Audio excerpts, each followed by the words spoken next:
আসসালামু আলাইকুম প্রিয় ভিউয়ার্স, আপনারা দেখছেন ধনিয়ার ক্ষেত। দেখছেন কিছুদিন আগে যে ধনিয়া বোনা হয়েছিল জমি প্রস্তুত করে, সেই ধনিয়াগুলোই এখন বড় হয়ে ইতোমধ্যে ফুল ধারণ করেছে। দেখছেন ফুলে ফুলে ক্ষেত ভরে গেছে। ধনিয়া ফুল দেখছেন, ধনিয়া গাছ, ধনিয়া গাছের পাতা অর্থাৎ ধনে পাতা বা ধনিয়ার পাতা। এরপর দেখছেন ধনিয়া ফুল, যেটা সাদাটে বর্ণের। দেখছেন একটু স্পষ্টভাবে দেখুন, অসংখ্য পাপড়ি আছে ফুলে। আকাশ কুয়াশাচ্ছন্ন, শিশির ভেজা, মেঘময় সকাল, সেই কারণে দেখতে একটু ঘোলা ঘোলা লাগছে। সূর্যি মামার দেখা নেই।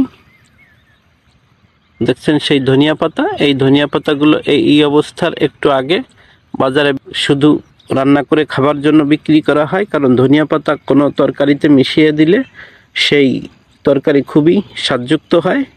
এটা কাঁচা ধনিয়া পাতা। আবার অনেকে বিভিন্ন চাটনি বানায় এই ধনিয়া পাতা বেটে পাটায়।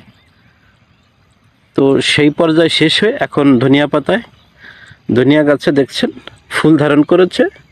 এই কিছুদিন পরে আরও গাছ বড় হবে, তারপর এই ধনিয়া গাছে ফল ধরবে, অর্থাৎ ধনিয়া